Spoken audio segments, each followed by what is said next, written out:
Shoppers, did you know that by exploring unique merchandise at Goodwill, you help others succeed? That by unearthing treasures at Goodwill, you help us to preserve our planet. And by scoring savvy bargains, you help others achieve. When you shop at Goodwill, you support our mission of changing lives through education, training, and employment. And you keep tens of millions of pounds of useful items out of landfills. We call it style with a purpose. Visit Give It To, that's the number 2, goodwill.org/style for details. 5, 4, 3, 2, 1. It's the new Panic Room. It's the show other shows want to be, and the show that authors want to be on.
The all-new Panic Room radio show is brought to you by hellboundbooks.com. Well, good evening, one and all. Oh, good evening, one, if dear listener is the only one listening tonight. Yeah, it is. What is it? Yes, it is. It's Thursday, and it is 9:30 Central, and it is the brand new Panic. Well, it's not brand new anymore. It's a bit old now. Jaded. Panic Room episode 59, and coming to you loud and proud from Houston. We are still here. I'm still here, which is nice. Unblown away and unflooded. So yeah, it's been a week or two, I have to say, but always nice to be back on the air with all the malarkey. Really, not much to rant about tonight, other than obviously Trump is getting a bit wearing now, bless him, and old Kim, he with a bad haircut. He's obviously still aiming missiles at Japan and threatening Israel. I think a lot of his missiles are cardboard. Personally, they just made them out of cornflake packets. I think a lot of them, and straps are sort of one of those. Those little whizzy stress things to it, and so it's a nuclear weapon. I think it's bullshit, to be honest. I think he's just trying to wind Trump up, and what a great job he's doing. And Trump, the big kid that he is he's falling for it. So it's going to be interesting times. We've got that going on. We've got the hurricanes going on. So heaven only knows if we will make episode 60. If not, it's been a good run. we've done well. So, well, I tell you what I'm going to do. I'm going to do because I've been lonely this week, I have to say. So I'm going to bring the one and only Xtina on, who makes this show the well-oiled machine that it is, and of course she is always well-oiled, bless her. But we're going to bring her on. We've got our own theme tune. We're going to play her in.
Well, I could play all day with that guy as well. Well, with a yee-haw, yippity-doo. How are you this evening, Xtina?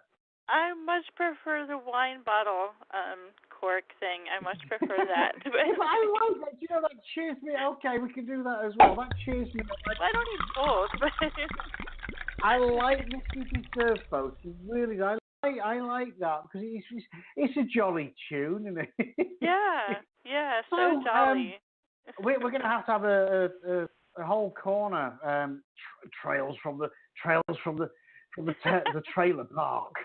We're going to call it, and you can regale us with stories of donkeys and pit bulls and rusted old trucks. I know. I told you I just spotted a donkey like 2 blocks. I don't even know if you can consider them blocks really, because it's just they're not really trailers, blocks. Isn't it? Yeah, but there's a donkey, and that's just weird to me that there's a donkey out here.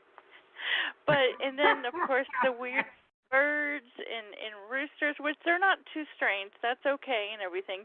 And then there's this one area that it's like there's a whole bunch of dogs, and they're in this enclosure that looks to me like a trampoline. It's the strangest thing. I don't understand. It probably is. I have seen that done before, actually. Yeah. Really? Yeah. So I'm wondering if they're doing like dog fights or something. I mean, the dogs always seem really jolly. They're children. Yeah. It's just like a whole other world out here. I will say that it's nothing like normal. No, and I always thought that it was like a stereotype, totally just a stereotype, but it's not. Yeah, but there's stereotypes for a reason. They're stereotypes because that's exactly how they are. To be honest. That's very true. So I'm just trying not to get too comfortable here, for obvious reasons. But too comfortable with the donkey. Mm. Yeah, oh God. Mm. And if you ever hear me sounding too Southern, please bring it to my attention. I hear some of these people around me, and just the way they talk, and it's I never want to talk like that. I don't. I mean, oh my goodness, there was this one guy, and he was saying something about his feelings, but he said phalans, and I remember it took me forever. I was like, what the hell is a phalan? Like, I had no idea what he was talking about. He's feelings, as he was trying to say, but that's not how it came out. And it just, but even in my head, I kept saying it over and over again, going, feelings? What is that? Well, I say, welcome to my world. I mean, it's funny enough, actually, with India, obviously, regular listeners all know India. There are times now that she's getting more and more sort of South, I guess, that I'm struggling to understand her a little bit now. And I know as she gets older, my son, he's sort of still quite noticeably Yorkshire, although his Americanism is, is ingrained now, but she's very, very Southern Belle, and I have the odd, and she'll look at me. I have to ask her about 4 times. What? And she'll repeat it. What? And she looks at me like I'm some sort of, senile old fart. And I'm sorry, I haven't got a fucking clue what you're talking about. Oh, Dad. Daddy, you're so old. Well, that's not old. I'm foreign. That's what it is. Yeah, that's what it is. Which is why whenever I try to have a conversation, it's funny. My son's girlfriend's parents are very, very, very, very, very, very Mexican. Don't speak an awful lot of English, although their English is better than my son. So me trying to have a conversation with them, is just never get. We just smile a lot, and and he'll say something to me in his English, and I have no idea. And I'll say something to him, and he has no. You can tell. He just nods and smiles, and we have no idea what the other's saying at all. That's perfect. It's just we get on all right. It's all right. It makes things. Yeah, who needs? I can imagine a dinner party being dull, but for a few minutes we do have to interact. It's interesting, but they are nice people. I think. I mean, they could be, saying anything. I love that though. They're nice people. I think. I wouldn't know. Who knows what they're really saying? Yeah. No, I wouldn't. That's awesome. So, hey, do we have a show? I think we may well have. We unless do. You haven't been doing your job properly. We've got Lance Tucker, who is a great guy, a great guy. We must ask him more about his biker days. And we have Stevie J Cole, who up until recently I didn't realise that she was a lady. So Stevie, sorry about that. That's not true. We had her on the show before. She's lovely. I love her. I don't remember what I'd had for lunch yesterday, let alone old shows. So I know. The funny thing is we had there was a controversy a couple weeks back, or maybe a little longer than that now, about a banned book, and I was like, oh my God, I have to have her on the show. And then I went to message her, and I'm like, oh wait, we had her on the show. I completely forgot about that. I don't know how I did that. Kay Webster. Yeah, I remember that. Yeah. I mean, it's funny what sticks and what doesn't in my head. I mean, most things don't these days, but yeah, me most too. Things don't. Yeah. I had to go back and listen to that show, and I'm like, that was actually a good show. I don't know how I forgot it. You don't sound so surprised. No, it was actually a good show. I was probably drinking, Usual bilge. The usual bilge we turn out week in, week out. But as I said on the intro there, we're lucky we're here. I mean, it was a closed room thing. Literally every subdivision around us flooded except this one. So how the hell? We must be on a bit of higher ground or something. But we dodged, and seeing people's stuff piled up. Obviously, they're stripping the houses out, stripping the drywall and the carpets out, and it's upsetting. I mean, it's for me, let alone them. Just to see all of that. The destruction around here is just horrible. It's horrible. And of course, now we've got Irma's just flattened the Bahamas, and is heading over towards Florida. So it's not good. Yeah, I know lots of people in Florida. It's very family and everything. So yeah. Sadly, my sister, my wife's sister, they in Jacksonville, Florida, but they and I was thinking, well, at least they're out of Florida at the moment. They're working a mission in Haiti. Oh shit. Which is, I think, is battered as we speak. So hopefully they're all right. Hopefully I'll have to drop her a mess. Hopefully we'll hear from them. Hopefully they are okay. But the thing they've just flown, them and the kids over. She's a nurse and he's a minister of some description. So hopefully they're okay. Hopefully. But yeah, it is. So hey, what have we got going on tonight, Xtina? Do tell. Oh well, you've already spilled the beans. What we had. Yeah. What? You already spilled the beans. So our guest, but our first guest is Stevie J. Cole, and I'm really excited to talk to her again. She's a returning guest, and so she's somebody who should know better then. Yes. Really? Why do they keep coming back? You think once to be, and I'm not going to. Oh yeah. Not going on there again. So I tell you what, shall we bring? Shall we bring Stevie on and have a little chin wag? Should we do that? I think it's what we do. Yeah. Chin wag. Oh yeah. The Yorkshire. Stevie, are you there? Good. How are you guys? We're good. We're good. How are you? I'm good. I'm trying not to talk too Southern. I won't say Phelan's, all right? Phelan's. Yeah. I was like, that is... Phelan. Fixins.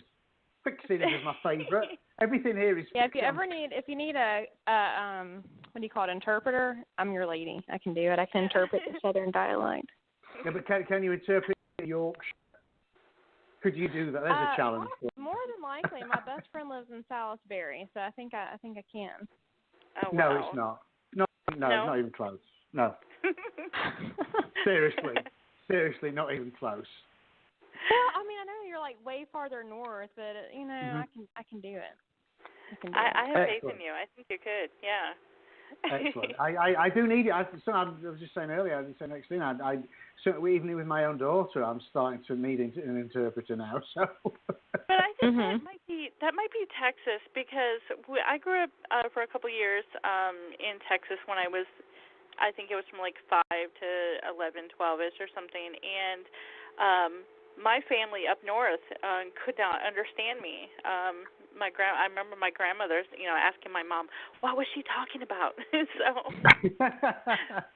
And I blame Texas for that. I do. So that's the only reason I say I hope I don't pick up any kind of crazy Southern accent, because I think I'm prone to them, and I don't know. Well, they think it really hard to understand. That's bad.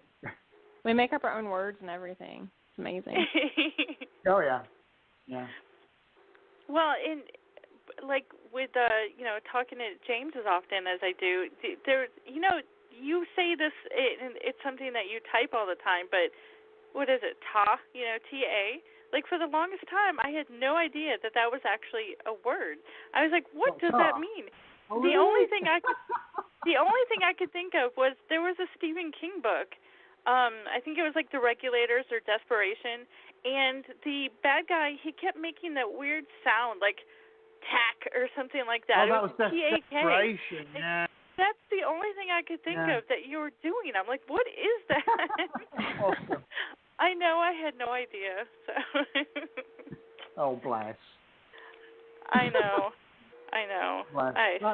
You're just coming across as a bit sad now, to be honest. So. Shut up! I'm just going to drink some more now. You do that. So Stevie is here. She's returning. As I say, you really should know better, shouldn't you? Here to talk about Stone, Pandemic Sorrow Book 4, which is out later this month. I've done what I always do. I have read ahead, and this is some seriously hot stuff. So I, for one, am looking forward to the reading. Tagline: Fame ruins you, love destroys you. So before the reading, tell us a little bit about it, Stevie. Well, Jack is the first book in the Pandemic Sorrow series, and it was actually my first book. So it came out 3 years ago tomorrow, I think. And so I just kind of go back and write the other characters. And so I finally decided I needed to stop writing some of the dark stuff and cleanse my mind a little bit. So I started writing Stone. It's more of a really dirty romantic comedy, I guess. Awesome. That's a good way to put it. Yeah. I love the whole the rocker thing. I've never actually no, I take that back. What was that book I read? It was a like rock and roll romance thing. Oh gosh, what was that called? Because it was the name. I don't remember, but it was one of those. The ending was like horrible. Like it was like so bad. Carnage. Like yes, that was it. Not that horrible, was it. but it was like sad. It was very sad. Yes, I mean not horrible, but yeah, you're right. I mean, I remember finishing that book and like, oh my gosh, I want to walk into oncoming traffic now. And so that was the only book I ever read with the whole rock thing. But I liked it though. I did. So I can't. I want to read this. And you said they're all standalone, like all of the books in the series are standalone. And they're actually like true standalones. Jag was my first one, like I said, and it's a romance and it's dirty. It's erotica. I guess erotica. I don't know. I'm still like don't know exactly what the genres are. I'm kind of like, yeah, it's got dirty sex in it. Does that mean it's erotica? But it's right. His is kind of like it's really raw and gritty, and it's funny, but it's also tackles addiction a lot. Because I've had friends and stuff that have overdosed, like that I went to high school with and stuff, and I used to, date a guy that was in a band and stuff, and so it's kind of like that. So it's funny, but it's got a really serious element to it, whereas Rush, which is the second one, is more humorous because that character, there's just no way to make him serious, and this one's more funny. It still has some serious elements to it, but it's just kind of like a light, funny, dirty read. They're fun. I like writing them. They're my dirty, dirty boys. I want to hear more. Do you have a reading for us? Yeah, I can read you. I didn't want to read any of Stone because I haven't edited it, and I don't know what may change yet. Right. But I can read a little excerpt from Rush, and he's something. So I guess just go ahead and start reading. Yes, ma'am. It's all yours. Okay. I stopped mid-thrust. A bead of sweat trickled down my temple as I opened my eyes to see if she was joking. Her eyes were closed, a thick purple eyeshadow caked on her lids, sparkling under the dim lights in the bus. I'd heard plenty of crazy shit, but this was out there. I mean, for someone I'd just met 15 minutes ago, you want me to do what? I grunted, arching a brow. Choke me. Just a little. She didn't even open her eyes. All she did was wet her lips and toss her head back, continuing to grind over my cock. Just cut the oxygen off for a second, she panted. I guess she wanted to let me know she was serious because she furiously butt like a bull on top of me. My hold on her perfect ass tightened, and I fought to hold on to her. I don't know. Don't be a puss. She grabbed my hands from her ass and placed them on my neck. The movement caused me to lose my balance, and we stumbled against the window. She shot me a horny-ass stare of a look. Do it. I shrugged and continued meeting her hard thrust with my hips. Her heel dug into the top of my ass, and figuring what the hell, I squeezed just a little on her neck. At that moment, that question from the loony doctor's form a few months back flashed through my head. Have you ever hurt someone from your sexual behaviors? Fuck trying to control this. It wasn't worth it. It felt too good. Give me back all the control I lost when I signed my contract with the record company. After all, it was just sex. Why control something that's part of nature? I swallowed those thoughts down into my stomach and rammed into her with as much force as I could, my fingers still laced around her throat. Oh, fuck yeah, she sucked in a deep breath. Do it harder. Her order was coded with a satanic growl. Like at any minute, her eyes were going to start twitching and her head was going to rotate all the way around. This girl was fucking insane. She slammed herself down on me harder, almost causing me to lose my balance again. Probably wasn't having to do much work, aside from play choking her just a little. Do it before I get off. She was like a demon-possessed Barbie doll with a hungry cunt. I tightened my grip and she moaned, her body roughly working me over. Could feel everything inside of me gathering in my stomach, spreading out in my crotch, and I lost my shit completely. I blew my load, and I guess the excitement of it all kind of blocked out the fact that my hands were constricting her neck really, really hard now. Fuck, babe, I growled, and suddenly I felt her body go limp. My cock was still twitching from orgasm, and she wasn't moving. Hey! Hey, I shouted as she languidly sunk down my chest, her back screeching against the window before she fell onto the couch of the tour bus. Reaching down, I grabbed her arm and held it up. Hey! When I let it go, it fell weightlessly onto the seat. She wasn't moving at all. Adrenaline pumped through me instantly, and I chanted, holy fuck, holy fuck, holy fucking fuck. I wiped my hands down my face, my jaw completely unhinging. So stare at this naked girl lying lifelessly in front of me. I had to do something. I just had no idea what. I was high, I was naked, and now I was scared as shit. I don't know what was more pathetic, the fact that I had no idea how to handle the situation or that my go-to for advice was Jag, still drug addict and man whore extraordinaire. Help! Jag, dude, help me, I shouted. Shit, I'm going to go to jail. Holy fuck, I'm a murderer. Oh, fuck, fuckity fuck, I wailed, turning in circles in a small area. Jag! Jag came barreling down the tiny hallway, his hands covering his dick and his balls smacking against the sides. What the fuck, man? I've got two bitches back there naked as fuck. I was face deep in. He froze as soon as he saw the girl who was still motionless on the couch. What the hell did you do, Rush? His eyes flew up from the girl to me, wide with fear. What the hell? I don't know, dude. She wanted me to choke her in. Choke her? You fucking choked a fan? Jag let go of his dick and his hand slipped to his head, his eyes now bulging. Man, I didn't want to. She insisted. She threatened my manhood. She called me a puss. Shit, this is bad. I paced. Jag paced. Jag spun around a few times, reciting the word fuck over and over again. Then he hurled himself down towards the unconscious girl and yanked her from the couch to the floor, her head smacking the carpet with a thud. Dude, what are you doing? Shut the fuck up, Rush. CPR. We gotta try CPR. Leaning over her body, he grew hysterical and clamped down her nose, his eyes pulsing open as they shot back up to me. Oh, fuck, what the hell do you do? He panted. Do I breathe in her mouth first or pump in her chest? He looked up at me for instruction, and I frantically combed through my hair. How the hell am I supposed to know? And so there you go, yeah. That's it? You're done right now? No. Keep going. Well, I feel like it's too long. I'm like just reading and it's all this long, like naked CPR, choking, dying people. I don't know. Is she really dead? No. No, the door flings open, the rest of the band comes in, the manager comes in, so they're all naked. There's like 3 naked rock stars trying to bring this girl back to life, and she finally like opens her eyes and is like, oh my God, that was badass, and just like grabs her panties and trots off. Yeah. I love it. I could actually see it as you were reading it. I could see it. That was awesome. I love that. Yay. Yeah, I like Rush. This was my second book, so it's kind of interesting to see because it's been so long since I've written one of these. How different Stone is a little bit, but I mean it's still the same. It's just different. So yeah, but I think they'll always kind of be my favorites because they were my first babies. So yeah, and being that it's rock and roll, and do you have lyrics or songs that the band plays? And I mean, actually, I did in the first one because I used to write when I first started writing when I was little. I started writing poetry, so I have all these books of poetry and like songs and lyrics. I actually had a couple in the Jag's book. Mm-hmm.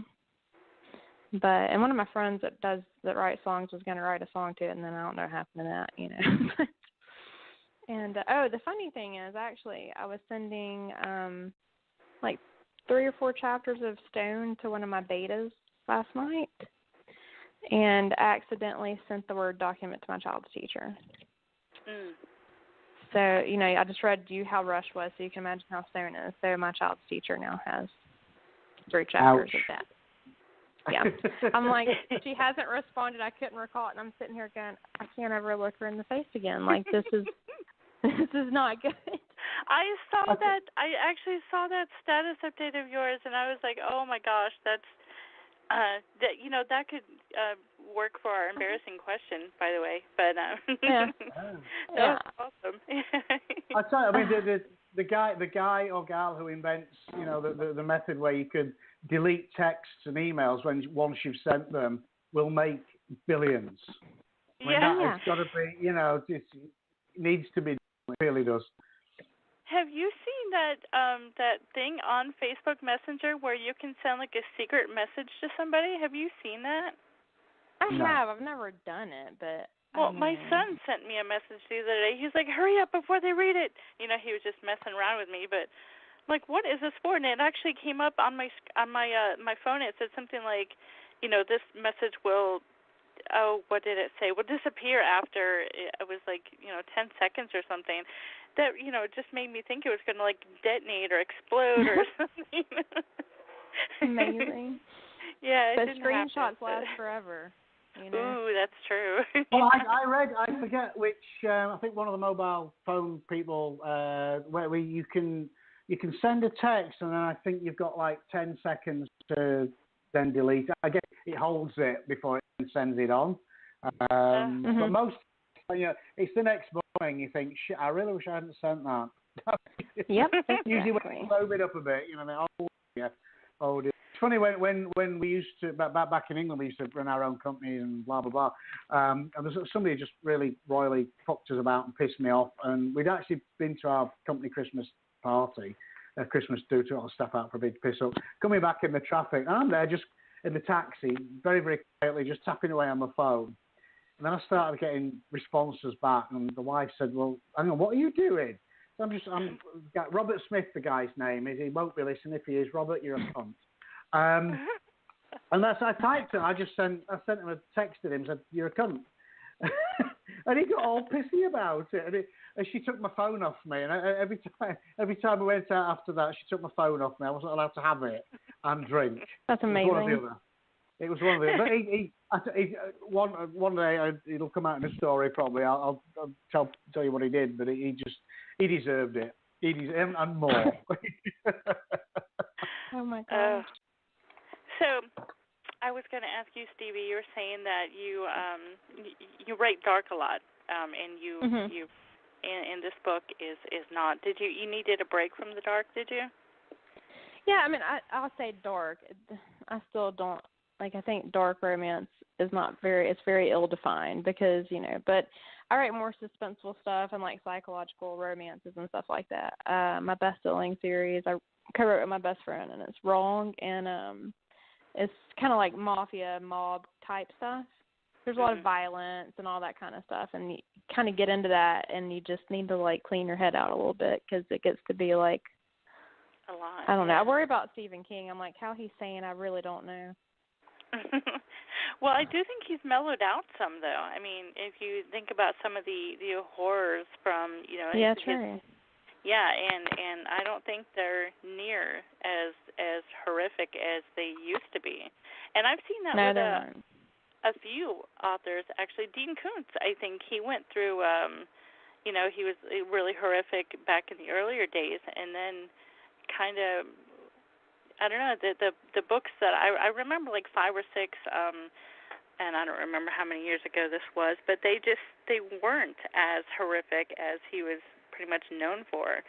So I do think that even the great horror writers need a break from the horror occasionally, I think. Oh yeah, because I think like it takes the one book that we did that was really messed up. And then I wrote this other book that was kind of really just a horror, but it takes you to a place where you start to go, well, I don't want to stay here too long, because you have to get in the mindset of the character. When you're getting in the mindset of a psychopath, it's not the best place to be. So, like, give me my dirty, like, rock stars, and I take that. Yeah, me too. That was I liked that reading. I did. Yay. So what are you working on now? Are you? I'm still trying to tidy Stone up and get it where I want it. And then after that, next week, after I get that edited up, me and Lauren are starting on Bad. It's another darker romance. It's about this Russian, like, I don't know, mob lord, I guess, that wants to control the world. He's a little crazy.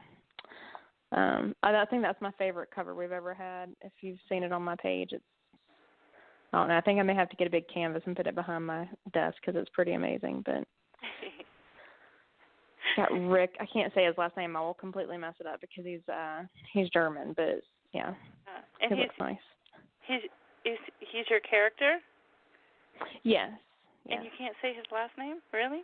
No. The model. He portrays the model. I mean the character as far as the model of the book. No, the guy in the book is Ronan Cole, and I did not name him that. Lauren named him that because she's like, you should have your last name. That's his last name. I'm like, okay, but yeah. No, I can't say the model's last name. Okay. Well, that's okay then. Okay. I was wondering the name of the series that the reading, Pandemic Sorrow. That's the name of the rock band, right? Mhm. Yeah. How did you come up with that name? Like, what was I don't know. I don't know. I was sitting with my sister-in-law because actually originally. She's like, I want you to write me a rock star book. And I was like, okay. Because I used to go to rock shows all the time. Me and her did. And so I was like, all right. And I don't know, pandemic just sounded like some, I was in epidemiology, so I guess that's where I got that from. And sorry, I used to use that a lot in my poetry. And, Jag, the lead singer, kind of has bouts of depression. So it's a really great name. It really is. I like it. Thank you. Yeah. I think there should be a rock band named Pandemic Sorrow. I think there should be now. Yeah, or I could see it as like a show, like on like MTV or something. That would be really cool. Oh yeah. That'd be totally awesome. Oh, I don't remember if we did this with you the last time you were on the show, but do we have the jingle, James, for 11 questions? Yes, I don't think so. Is he taking a nap? Are you napping, James? Are you? No. And now, 11 questions. Okay, Stevie. What's your guilty pleasure? Wine. Oh, it's a good one. Good one. I think mine too. Baked beans, ranch style or pork and beans? Ranch style, I guess. Do you know what they are? You said I guess with like a question mark. Do you know? I don't really eat baked beans, so but I don't like pork, so I would go with the ones without the pork. Because I've never had these ranch style, and for the longest time I did not believe they actually existed, but I have seen a picture now. So I was just wondering if it's something you actually liked, or but just no, I've never heard of it. Puppies or kittens? Kittens. They have claws, though. They claw you. I know, but they use a litter box, and puppies poop on your floor.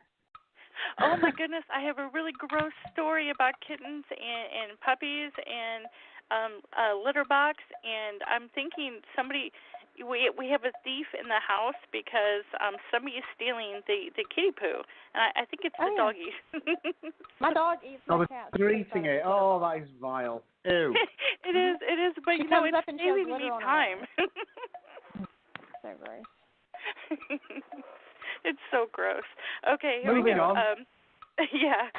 What's your favorite lunch meat? I don't eat lunch meat. Is that an answer? I'm weird. I don't eat meat. Yeah, that's an okay answer, actually. I'm not a huge meat person either. That sounded really strange when I said that, but as long as you didn't say turkey, I frown on the turkey one. Here we go. Oh, what was your first car? Z28 Camaro. Ooh, that's a good one. It what was. color I love that car. What color was it? It's like blue with three-phase paint, so like purple or black, depending on how the light hit it. Nice. I like that. What do you fear most, snakes or spiders? Oh, God, snakes. Oh, really? Yes. No, there's something about those legs, and especially tarantulas, and they're hairy. Oh, God, I can't deal with spiders. Freddy, Jason, or Pinhead? Oh, God, like which one I like or which one I'm like most scared of? Either or, either or. It's up to you. Although we did have a guest one time that decided to tell us her, who she would fuck, marry, or kill for, with Freddy, Jason, or Pinhead, and that was an interesting discussion. God, see, I don't know. Freddy Krueger freaks me out because he's like in your dreams, but then the chainsaw, like I can't handle chainsaws because of that movie. Like if someone is outside cutting up a tree with a chainsaw, I literally like start getting sweats. I hate it. Oh, and James, I wanted to tell you, guess who saw Hellraiser a couple nights ago? You didn't. I did. You did? I did. Yay! What did you think? Best movie ever. Well, I don't know if I would go that far, but it definitely was. It definitely was interesting. I liked it. Yeah. Okay. It's good. Well, good for you. Good for you. Yeah. I finally. Here we go. First draft, handwritten or word processor? Word processor. Right. I don't know anybody who handwrites anything anymore. No. Favorite alcoholic drink? You're going to say wine, right? Yeah, wine or tequila. Either or. Ooh, yeah? Straight tequila, yeah. Oh, straight tequila. Ugh. I've got hair on my chest from it. Yeah. Wow. Here we go. This number 11. Not to be confused. Anyway, we're missing a question, and it's very bothersome. I'm very upset, wondering where this question went to. It's just gone though. One interesting non-writing related fact about you. Oh God, I don't know. Non-writing related fact. Mhm. Shit. I developed a test to tell if people are like there's elder abuse. I used to work in research, and I helped develop a test for Alzheimer's testing that is used by police departments. Huh. Oh wow, that's good. Yeah. Wow. That's all I could think of. That's good though. That's good. I would never have guessed. Oh, in our bonus question, baseball or stamp collection? baseball or skin collection? Stamp collection. Oh, I thought you said skin collection. You see the darkness coming out. I was like, skin collection. That's interesting. That's like that.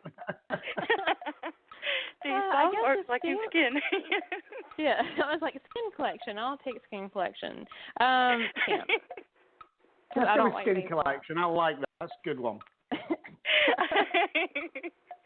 I'm telling you, we've had some like extreme horror writers come on the show, and whenever I say puppies or kittens, I do have a little bit of a fear that they're going to say something like, depends on how hard you throw them at the wall, or something like that. So far, nobody's done that yet, but I do fear that when I ask that question of the extreme horror writers.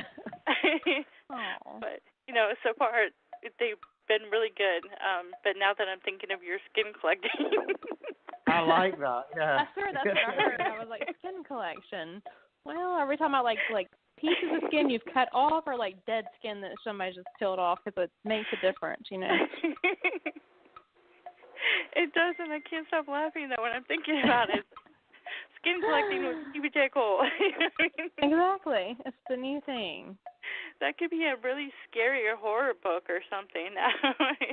It could be. That's kind of like The Collector. Have you ever read that? Which one's that? The Collector by John Fowles? No, I saw that. Harold is the first psychological thriller. Oh wow! It might. I've never. I don't watch movies. But it's really good. I think it was written back in like the 60s or 70s. He's a British author. But yeah, I've not heard of that one. I know that I think it was a Clive Barker. I think it was part of these Books of Blood about a guy who had a tattoo that somebody wanted, and it might have predated Clive Barker actually, but he wanted, and they paid him and they'd have the tattoo when he died, and then they sort of helped him along a bit so they could have the tattoo sort of thing. Kind of cool. Well, you think I have tattoos, and I would. Yeah, I could just see some of my tattoos up on somebody's wall in a few years, So be shame. Spend a lot of money on them. Spend a lot of money on them. Don't waste them. That's true. They're works of art. Wow. Works of art, I'm getting all kinds of ideas. Oh my goodness. There you go. We want to mention in the book. Yes, okay? Of course, of course. I'll make the characters named after you. He wants to be the skin collector, and he wants to be the victim. There you go.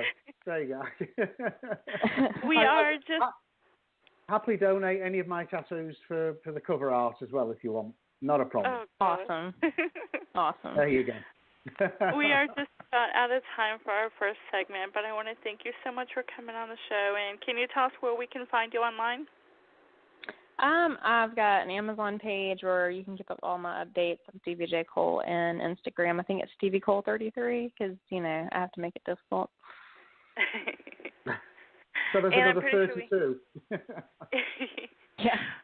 I'm pretty sure we have all your links put up on our Facebook page, so if anybody wants to stalk Stevie, they can go there and do it. And do you promise to come back and see us again? Of course. I've got to get my skin somehow, right? Yeah. Thank you, Stevie. All right. Thank you for having me. No, thank you. And we will be looking forward to your skin collecting book. It should be out here. All right. Thank you, guys. You have a good night. Copy. You have a good one, and we'll speak to you again soon. Okay. Bye-bye. Bye. There we go. We should have a section where we sort of brainstorm and create our own sort of on-air novel. I think that'd be great. Yes. The ideas that we throw about are pretty wild, I think. But, was it last week or the week before with your radiator thing? You really loved that radiator. Radiator porn. I love that. That is one of the best ideas I've heard in a long, long time. It's just, and like I say, in that business, you think you've heard everything. You think every possible kink or twist or whatever, and then somebody comes up with radiator porn and says, "Hell, I did not know that." I mean, I think I told you I saw a documentary about objectophilia years ago about a young lad. I mean, he was like in his mid-20s, maybe his early 30s, and fell in love with his car. And he actually explained how he had sex with his car. And then and the worst thing, I mean, I felt for his father. He introduced his father. He was going to marry this car. He introduced his father to the car as his girlfriend. And his poor dad, I'd have put the kid down. I'd have waited while the camera. I'd have put the kid down. I'll put you into this world. I can damn well take you out, kid. It does make you wonder what is wrong. It does make you wonder what had to have happened or something. Is a thing. People can fall in love with, a thing, Object. Yeah. It is, it's one thing, loving your iPhone, but another thing, wanting to marry it and have sex with it. It's just there's definitely. Don't do that. Don't do that. That's just not normal. Not normal. There's a lot. I'm very accepting of a lot of things in fact, but that no. And in case you were wondering, it was mostly using the tailpipe. Oh God, I wasn't wondering. I wasn't. I wanted to know, and that in his father. I mean, for the cameras, his father was incredibly well composed. But I'd have, if that was my lad, I'd have just cried. To be honest, openly. Meet my girlfriend. She's a Camaro. Don't fuck the car, son. Just don't do that. Just please. I need to have a word with my boy. Actually, So, do we have any? We got any commercials this evening? Sure. Or not? Are you not bothered? You're just not bothering tonight? No. I'll decide to do them in between sips of my beer. I'm good. Okay, there we go. Good luck. Hellbound Books Publishing is pleased to announce the arrival of another taboo anthology, The Big Book of Bootleg Horror, Volume 2. Following close on its heels comes Depraved Desires, Volume 2, an anthology of dark erotica and erotic horror, compiled and edited by internationally best-selling author Bonnie Capps. And finally, horror author P. Mattern has summoned up a new anthology, Devils, Demons, and Denizens of Hell. Go to hellboundbookspublishing.com to purchase these anthologies. We also are proud to announce our very own app on both Google Play and the App Store. In the mood for something steamy to read this fall. Do you say I changed it to fall and not summer? Here we go. Check out new erotica author Jennifer Lynn's website at jenniferlynnerotica.com. You can find James at his website, www.jameslongmore.com. And don't forget to follow the Panic Room Radio Show on social media. Our Facebook page, unofficial The Panic Room Radio Show. Twitter at Panic Room Radio. Our YouTube channel, The New Panic Room Radio Show. And come visit our website, www.panicroomradio.com. Woohoo. Hope the listener was making notes. Got all that written down because. Was I going too fast? I thought I wasn't. No, you were good. You were fine, and well done for sort of updating it. Spring, that was great. Well done. So, hey, we're going to have a couple of minutes break, and then we're going to come back with Becky the Reviewer and our friend Lance Tuck. So I'm going to go for we. So we'll be right back.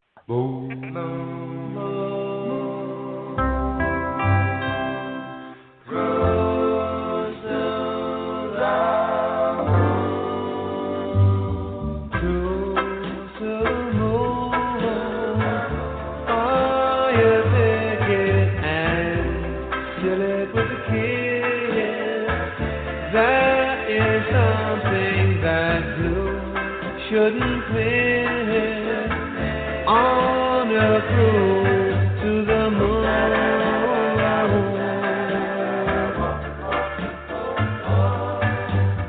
Cruise to the moon.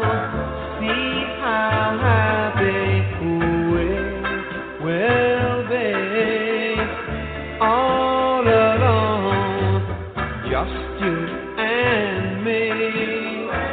On a cruise to the moon.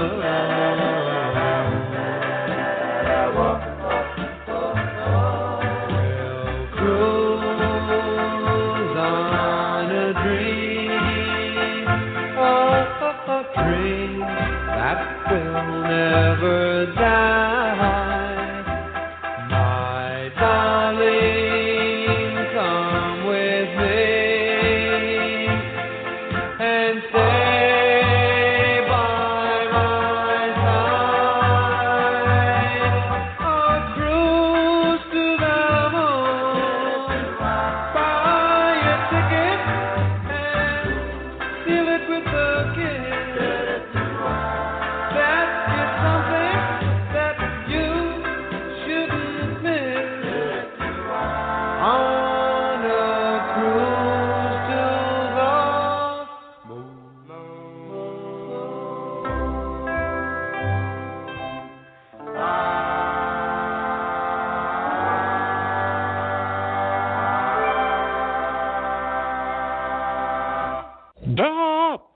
welcome back to part 2.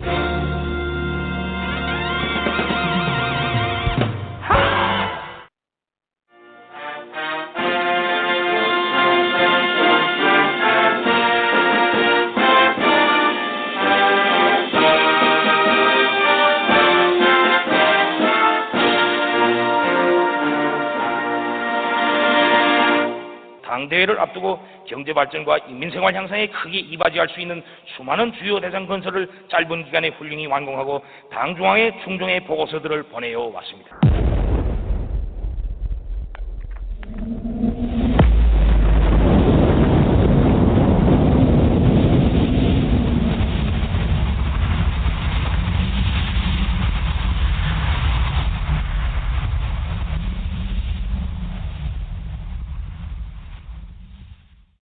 Always love it when Kim phones in, don't you, Xtina? I was wondering what you were doing. God bless him. So I said, God bless him. God bless you, Kim. You fat twat. There you go. Interesting incident there. So, hey, you know, what happens next? Oh, is it Becky? It's Becky, isn't it? It is, yes. Is it? She's always worried you're going to forget her now because of that, 1 week when you actually did forget her. Yeah. Yeah. So, yeah. I tell you what I could do is just not let her on, and then we'll just talk about her. Could we do that? Sure. Well, I think she would be really, really mad at us tomorrow, though, or even later tonight if we did that. We would never do that. We would never do that. No, we love Becky. Becky! How are you? Hey! Hello! I'm all right. How are you well, this evening? You didn't forget me. Oh, hang I'm on. good. How are you? We need to play your jingle. Oh, hey. Oh, yeah. Looks like it's time to review something. Oh, no. Oh. So, what have you got for us this evening, Becky? It better be good. It better be good. Seriously. It is really good. It really is. Better I swear. be. You'll love this. You'll love What this. have you got? I'm telling you. It's The Big Book of Bootleg Horror, Volume 2. Oh, sexy. Yes. It is an amazing anthology. There are, I think if I counted correctly, and, well, we all know how that is, I think there are 26 stories. And wow, that is value for money, isn't it? It really is. And, yes. I mean, it's such a diverse group of writers, and the stories are all so very different. I mean, one of these days I want to see somebody do an anthology where they all tell the same story and see the different takes on it, I think that'd be dull. I think that'd be dull, to be honest. You really do? Yeah, you know what's going to happen, just be slightly different styles, and it'd bore me. I mean, like if you gave them like the beginning paragraph and let them run with it and see where that took them. I mean, well, anyway, you're probably right. That's why you're the writer and I'm the reviewer. I don't know. You've written a few bits and pieces which are pretty good. So don't pull yourself down. Pick yourself up a little bit. You can string a word or two together, which is nice. Yeah, I can cause some havoc here and there. There you go. So tell us more about this fantastic anthology. This is just some of the best stories I've read in a long time. There's so much talent in this book. These authors are really great. I would buy this and then would buy it to give as a gift to people. I really would, because I was really impressed with it. And Hellbound has such a great thing for their books are clean, they're pretty, they're right, and that's just, the authors should be really proud that, that their anthology their stories are in this anthology. And I'm sure most of them that I know that I've talked to, they are. But my absolute favorite story in this anthology is called Deranged, and it's by Thomas Gunther. And if y'all haven't read this, you have to. It is really good, and it creeped me out. Nice. I was like, oh no. And I will be honest, I read it twice. Wow. I read it and then I was like, oh no, I had to have read that wrong. So I read it again. I was like, okay, I didn't. It was, and then David Owen Hughes, who I love, has a story in this. Jack Buckenstein has a story in this. I mean, there's so many great writers in this. I do. Every time. He is great. Yeah, for Depraved Desires 1 and 2, I think he was in 1, and I remember, I actually don't remember, but it seems to me like I even approached him. Would you please contribute to Volume 2 because he's great. Oh, I loved his writing. He is the one that wrote the story about knife play in the first one that I came to you and said, who the hell is this guy? My God, he can write. And I know. He's the one that I wrote with for Depraved Desires too. Mhm. I remember reading the knife play, and never before had I ever thought that knife play could be sexy at all. But after reading that, I was like, whoa. Yeah, I was too. I was like, oh my God. But yeah, he's and I mean, he's really diverse too because he can write a good kinky story, but he can write a really good horror story too. Mm-hmm. So, but and a lot of these guys are like that. David Owen Hughes is like that. He's so diverse. He can write a kinky part in a book that'll make you go, oh my God, and then the next minute he can make you go, oh, I am gonna go barf. I cannot believe that someone had that kind of imagination.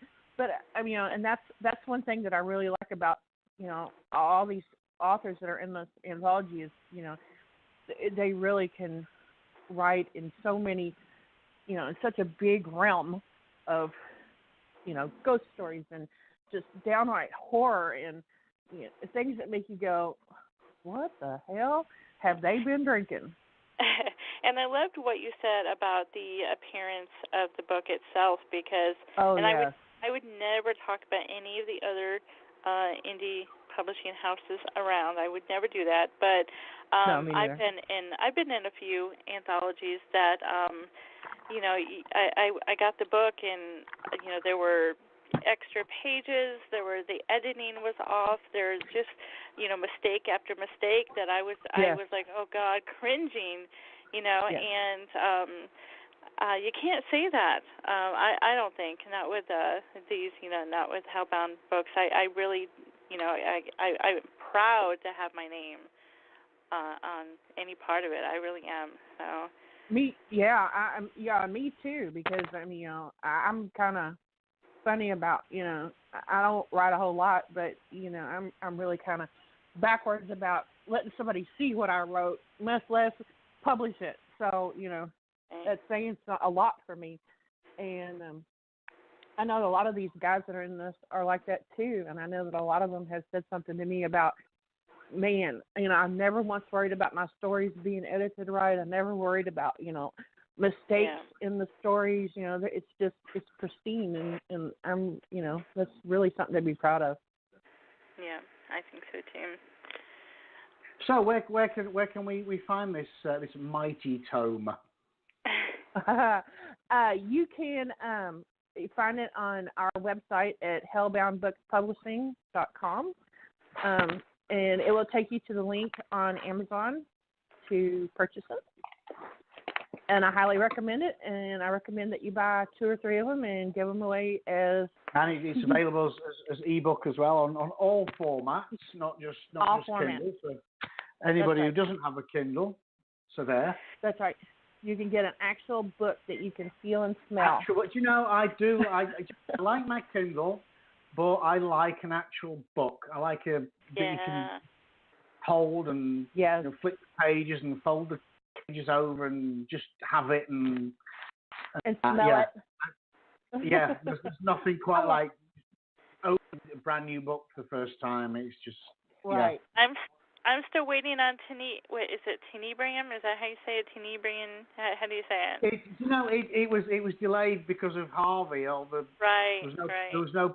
He literally went in the post a couple of days ago, so it is also the mail. They were just not taking anything in, and nothing was going out. But it should be with you shortly. It is on its way, so don't panic. Oh, it is on its way. You got mailed a book? You got mailed a book? We're gonna have to talk. Yeah, but Becky, you don't know what she had to do to get the book, so consider yourself lucky. Damn it! I'll never tell. Never tell. Moving on. Moving on. So, Becky, thank you so much for that.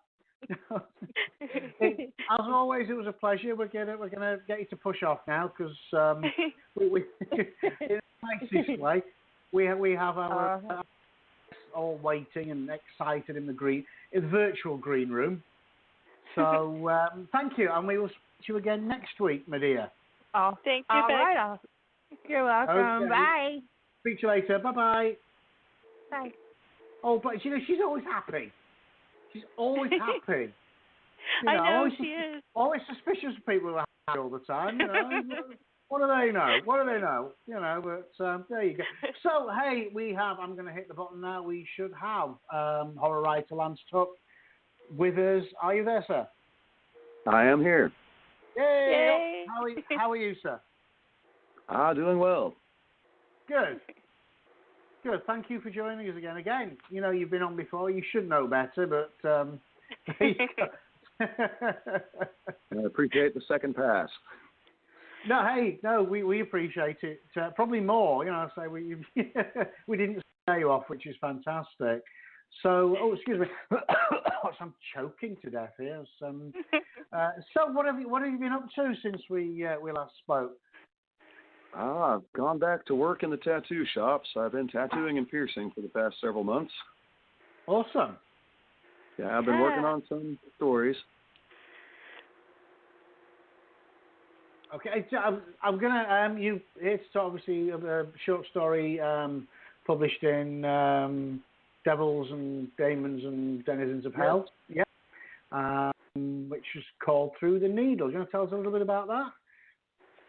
Yes, it's a story that it's about a young man who is very misguided and who is going to pay the price for his misguided ways. It has to do with an artifact that was in his family's possession that he took. He thought that it didn't necessarily belong to him, but it has sent him in a very bad place. Awesome. Yeah. I like that. Yeah, he's a musician, and it involves that. Now, I don't know anything about music myself. I was kind of working with it as I wrote it.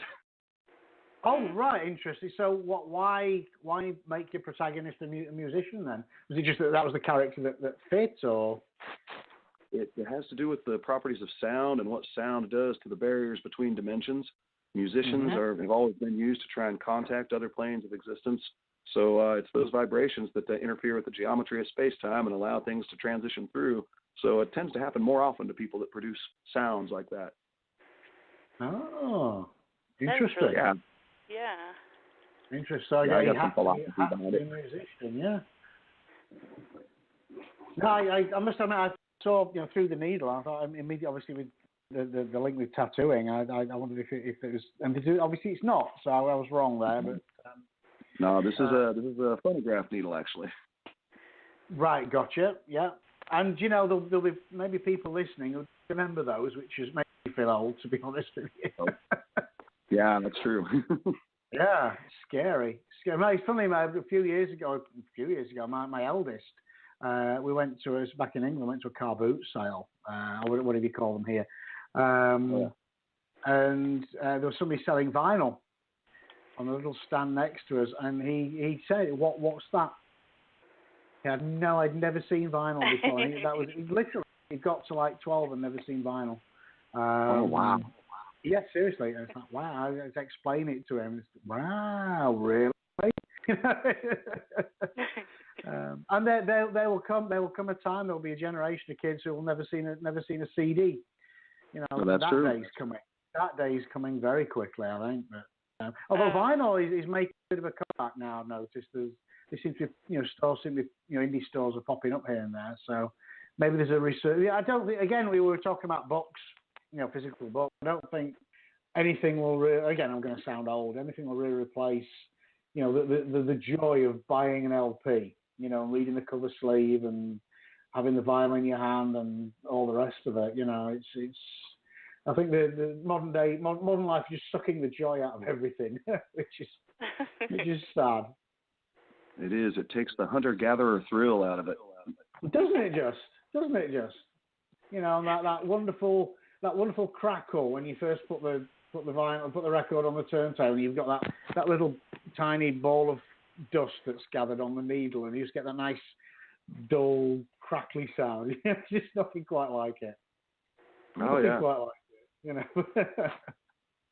Yeah, no, I did have some records. I never bought any, new or anything. I think that was a little bit before me. But I did have some records. I was all excited because I used to play it over and over again. This is so embarrassing. You know that song, Grease, from the movie Grease? Grease is it? Yeah. I had that on a record, and I would play it over and over again, really, really loud, and I would sing into my fan. Oh, I bet that was fun. That was fun. Well, I take that. My best friend, he actually had the album. It was a double album actually, and he had that. And he used to put it on cassette for you. He used to tape it for you. It was great, So I had Grease on tape for many years. Many years. I now have it digitally, rather sadly, but there you go. Well, I want to hear this short story that Lance has for us. Do you have a reading for us, Lance? I do. Yay! You got a brief reading here to start it out. Okay. Are you guys ready? Yep, go for it.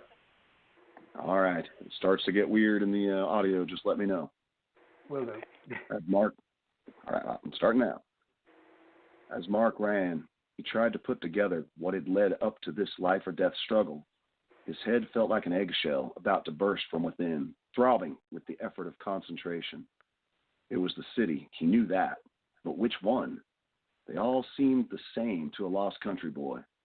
Maybe it was Miami, but the sky was black, shrouded by a weird smog. Felt like a storm was just about to break.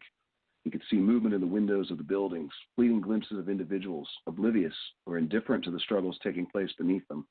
He couldn't escape the sense that his progress was being watched with great interest, like a rat running in a maze.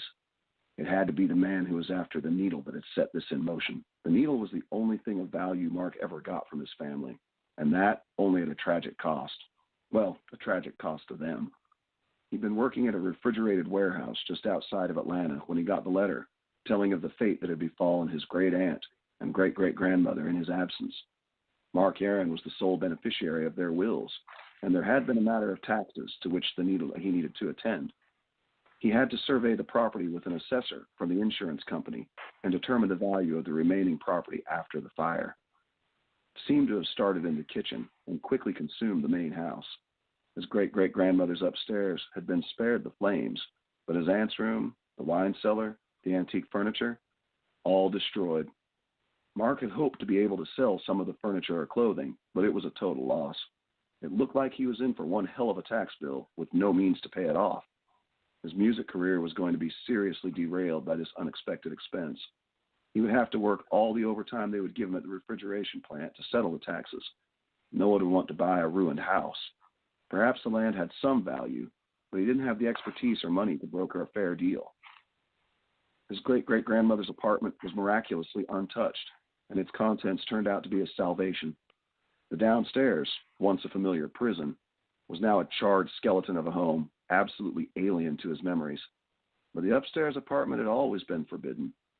Seeing it now was a sort of revelation. All the sounds and smells that had drifted down from the lofty heights were finally laid bare, their guardian dead, her secrets exposed. He was like an archaeologist prying into the tombs of the dead for profit. He knew his great-great-grandmother had once been a figure in the public eye, if not actually famous. The letters and photographs that were now scattered around the abandoned living room told a far more compelling story than he had ever heard. The old woman named Aya Singer had once been the toast of the town, belle of the ball. She was young, brilliant, beautiful. She'd married a powerful European banker who was mostly absent, leaving his young bride alone and bored in New Orleans with an effectively limitless bank account. It was a recipe for corruption. Her taste had always been somewhat exotic, and she had taken an interest in certain esoteric arts that were practiced in the South. She acquired a circle of friends with similar interests, and together they had indulged in certain experiments which, according to her letters and journals, seemed at first to be miraculous. Later writings were far less optimistic in their characterizations. They had been a diverse group of well-to-dos, artists, actors, musicians, scientists, mystics, and dope fiends. Hashish, opium, solanaceae, banisteriopsis, a veritable pharmacopoeia of consciousness-altering substances flowed freely at their parties. Secure in the deep woods, the Singer house had seen more than its fair share of such festivities. Mark had found a set of photo albums that had a visual record only be called orgies in the familiar architecture that now lay blackened and ruined. He had never imagined. Apparently, neither had her husband Gabriel. The man had heard rumors of his wife's indulgences in his absence and returned from Europe without warning. There were few photos or news clippings from that time, and it was clear that Gabriel Singer had put an end to the festivities. This precipitated a vicious divorce highlighted by a very public paternity dispute that was ultimately resolved in Aya Singer's favor. This was what gave the family their impressive wealth, but the hostilities severed any contact between the two lineages. Maestro Helmholtz was conspicuously absent in any of her later diary entries, as if he had abandoned his young lover to the tender mercies of her raging husband. Left alone, Aya retreated to her bedroom and her opium dreams, listening to the old records that had been the soundtrack to her youth. That was what he remembered the most about her, the music. She always listened to those old records, and always on that ancient phonograph she kept in her boudoir. It sang out at all hours of the day, creeping into his mind, filling it with visions and emotions that seemed almost alien to him. That was what had inspired him to write his own music. If he was honest with himself, he had to acknowledge that some of his original music, the stuff that he thought he wrote himself, was actually derived from the phantom melodies that still echoed in his mind from the childhood exposure to Aria's collection. As Mark looked through the bureau drawers for cash or jewelry, he couldn't get the old songs out of his head. He hadn't come here for the music, but now it called to him. He dumped the top drawers into the sumptuous mattress, carefully avoiding the sinister black stain that had penetrated deep into the fabric. There was a fortune in rings and bracelets, now tarnished from years of disuse. Bundles of personal letters and photographs also spilled out, along with business cards and pawn receipts long forgotten. Jackpot, Mark said aloud, ignoring the little balding man with the thin mustache and thick glasses that was writing down everything he saw. The assessor was eager to record all of the heirlooms and works of art that might be of some value when it came time to settle the taxes. The rest of the place was a total loss, but just the jewelry from the first drawer would be enough. The clothes, the elaborate ball gowns, the handmade shoes, they'd be worth a fortune on their own as well. Mark took photos of the furniture and light fixtures to facilitate sale on some internet auction site. He had no romantic attachments to any of this crap. He wanted to sell everything. That is, until he found the old phonograph player. All right, and there's a good place to stop. Awesome. Sinister stuff. All right. Yeah, trying to build some atmosphere there. No, that was great. You have a great reading voice as well. That was. He does. You should make an audio book out of that. That was brilliant. So, so one of our listeners made the comment. It sounds very Lovecraftian. I mean, is that a big influence for you? Oh yeah. H.P. Lovecraft and Alan Moore, love both of them. And it comes across. I mean, it's very atmospheric. I love the atmosphere that you build up there. That's great. Yeah. I was totally there. So, I'm supposed to ask you about your biker days. I wasn't really a biker. Yeah, no, I don't ride motorcycles. I've never ridden motorcycles, but I sure hung out with a lot of them. Oh yeah. When I was a teenager out in western Kansas, it's an isolated area, but there's populations of them that hang out there. And I had some friends live down in Garden City, and they were hanging out with some fairly notorious individuals. Don't know if I should mention their names or even the groups they were with, but it was a particular group out of Chicago. A few of them had come into town, and they were hanging out with my old friend Stormy. Stormy's name was Sandy, and her kids, Teddy and Leah, were good friends of mine, my friend Tommy, my friend Sean's. So we were down there at the house hanging out. My grandpa bought me these awesome boots. I don't know if you're familiar with the old Chippewa boots. They make really high-quality boots. A lot of the ones you can see that are up to the knee, they got good lacing on the front. Some of them are just like the straight highway patrolman boots. So I had some of those. When I was in high school, I was pretty much a horse's ass. I was wearing them on the outside of my jeans and whatnot, showing them off, really cool. Didn't ride a bike, wore a biker jacket, had all that stuff. People gave me hell about it, but they were my work boots. I worked out in the country. There were rattlesnakes and whatnot, so you want something that goes up to the knee. I never postured that I was actually riding a bike. So we're hanging out down at Teddy and Leah's house one afternoon, and in come these fellas. They got these skulls and pistons on their jackets, and I'd never met him before, but Sandy's like, oh, yeah, this is my old buddy Edley. I was like, oh, Edley comes up. He's introduced himself. Yeah, I'm Edley. Says hello to my friend Sean. Says hello to my friend Tom. He's like, but I don't give a fuck about you fuckers. I want to talk to you. Comes walking up to me. He's like, I want to know if you can tell me where I can find a carburetor for a 1963 Panhead or some such thing. I don't know jack about bikes. So I'm just like, as this gentleman is asking me, now he's about 6'2". He's wearing these boots that come up to about his knees, but they're the lace-up fronts. Mine are engineer-style boots with the straps on them, and he's looking at them. As he's looking at it, he's like, say, what size do you wear?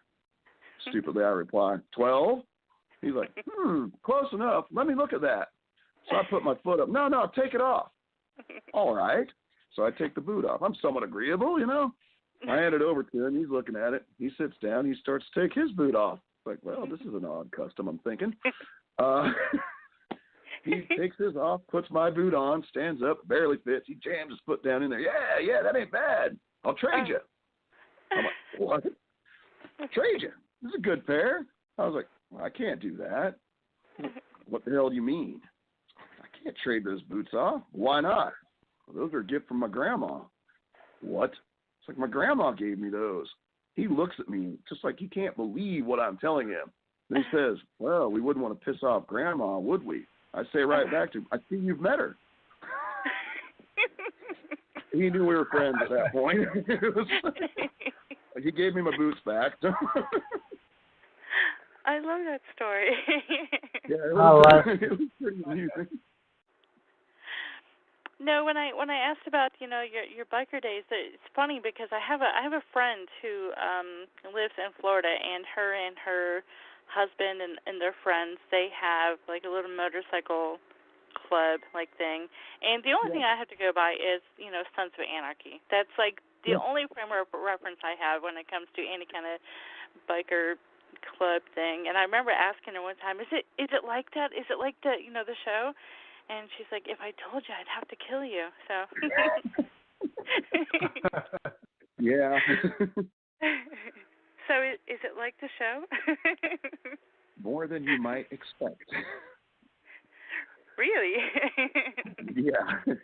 Yeah, watching the show, there's a lot of stuff that was like, yeah, that's familiar. Yeah, I've had to hide those before. Yeah, oh yeah, you don't want to get caught with that. Oh no. We weren't like Hellspawn or anything, Yeah, we were just a bunch of country kids that were bored and trying to find something fun to do. I think that's one of those days. Yeah, bored kids are just. That's really all it was. Recipe for disaster. Yep, we had a lot of television to instruct us, and not a whole lot of intelligent information. So we were trying to do all the stuff we saw on TV. We were dressing like all the crazy people we saw. It was great. I lived in such a small town that normally in a school you got different cliques, right? You got the jocks, you got the goths, you got the religious kids, you got the motorheads, you got the greasers, you got all them. My school was so small that I was both the Satanist, the biker, and the metalhead. We're all three right now. Nice. All by yourself. Yeah, very, very distinct group. And the funny part, I'm not a Satanist. I don't ride a motorcycle. I do listen to heavy metal. But yeah, I had a fun experience at a church. My friend Tad's dad was a preacher at one of the Assembly of God churches. They always invited us in, but they were very rude in many instances because they'd always tell us, well, you should forsake Satan. It's like, hell, I'd have to meet him first. So I'm standing there. True. One of the one of the really intense ones who really has had issues with me, he's looking at me. So I walk up and I press my hand against the wall. I stand there for a couple seconds like that. He's like, "What are you doing?" I was like, "Just seeing if I can burn through." He was unamused. Oh, the Baptist church girl in me cringes just a tiny little bit. Some habits are hard to break. Oh, God, yeah. It is good though. So, what are you working on now? I've got a couple of different things going. I've still got some extensions into the Paladin sequence. I don't have all 13 books written, but my brain processes multiple stories at once. So I've got a story going on that's involving a program where they're trying to identify children with the potential to be educated in a very unique way. They want kids with developmental disorders, with communication disorders. They're particularly looking for kids who are on the spectrum, as they call it, and a very specific group of them because they've got something nefarious in mind for them. Oh, I like that. Yeah. Interesting. Yeah. You'll definitely have to come so back. How many books in the series have actually got on paper now, Lance?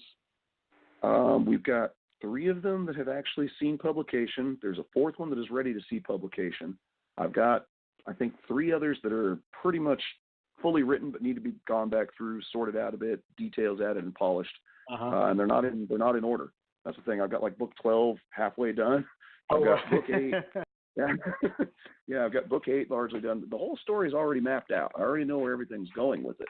It's just a matter of getting the specifics of the individual stories, and some of them are easier to go with than others. Wow.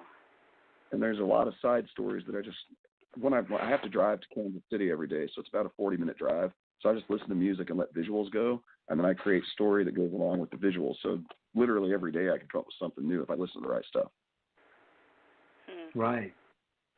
Yeah, I used to do a lot of driving. I mean, not so much now, but it's great sort of tune-out time. Just let your brain just.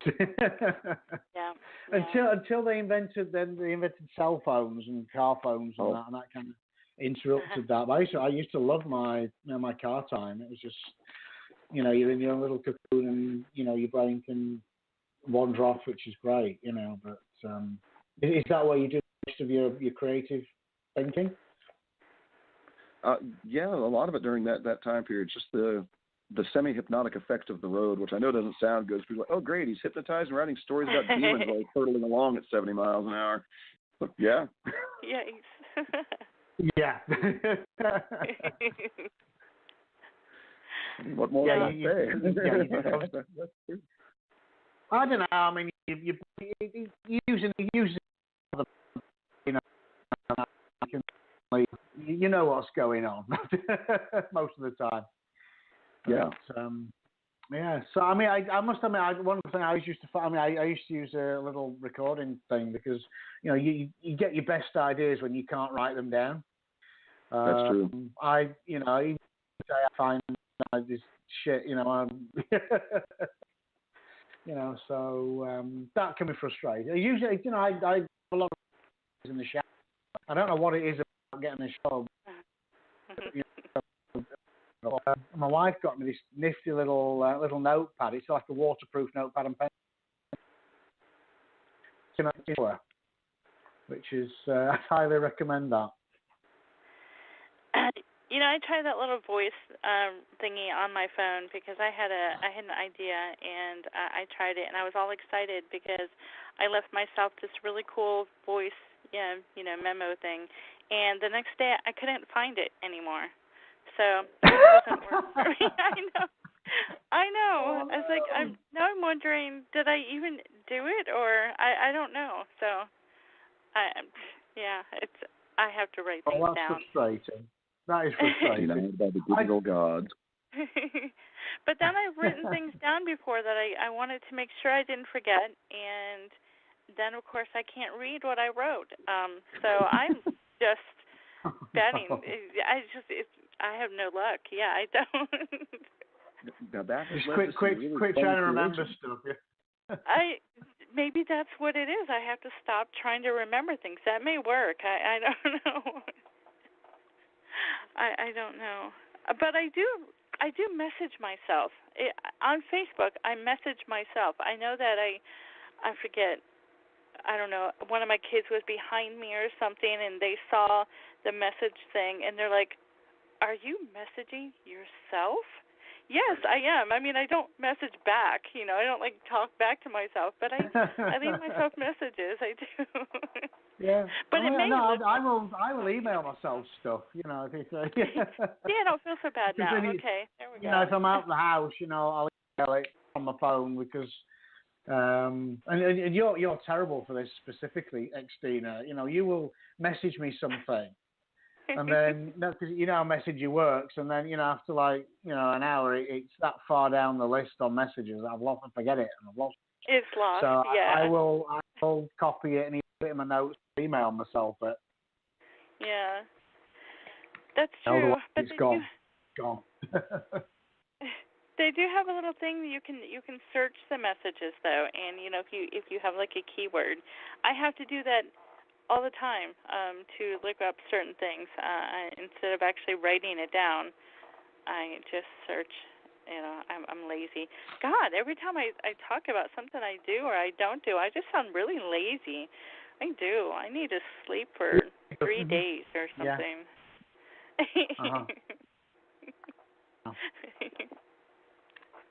I'd agree. It's getting toward the end of our night here. And can you tell us where we can find you online, Lance? I'm not personally online, but for stuff pertaining to the Paladin sequence, we do have a website. And right now, I don't have any books that are currently available. We're kind of between publishing right now, so hopefully they'll be back together soon and get stuff going where it'll still be available again.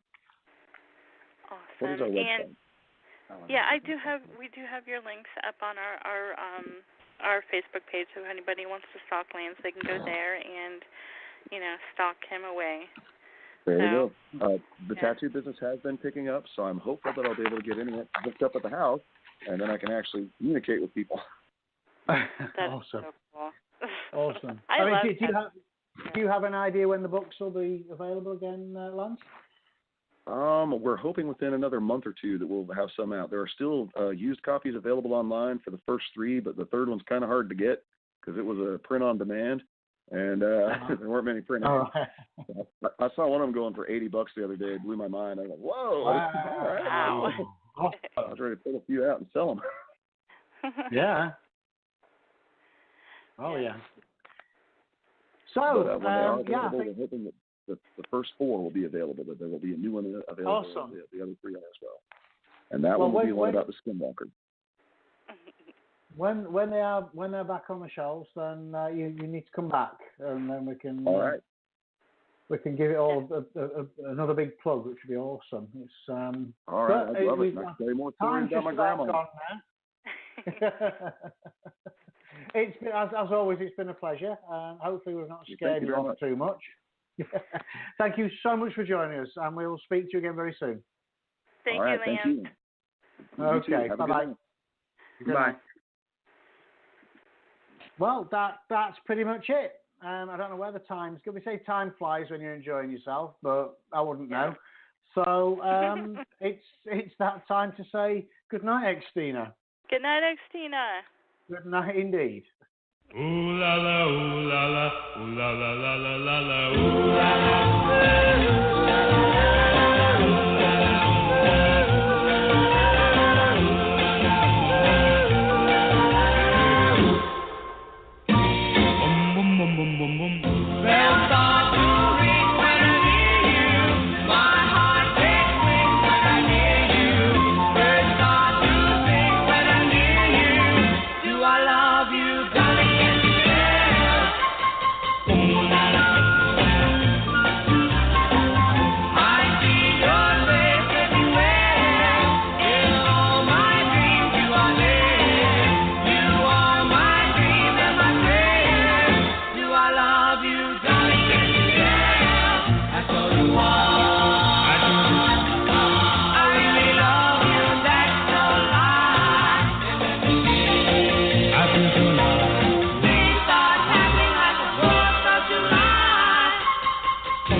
At Arby's, we sat down with real customers to see what they think about our new pizza sliders. Okay, ma'am, how's that new pizza slider treating you? Oh, it's amazing!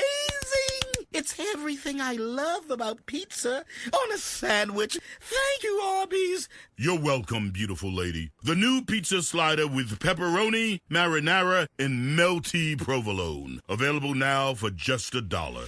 Arby's, we have the pizza. At participating Arby's for a limited time. Shoppers, did you know that by exploring unique merchandise at Goodwill, you help others succeed? That by unearthing treasures at Goodwill, you help us to preserve our planet. And by scoring savvy bargains, you help others achieve. When you shop at Goodwill, you support our mission of changing lives through education, training, and employment. And you keep tens of millions of pounds of useful items out of landfills. We call it style with a purpose. Visit Give It To, that's the number 2, goodwill.org/style for details.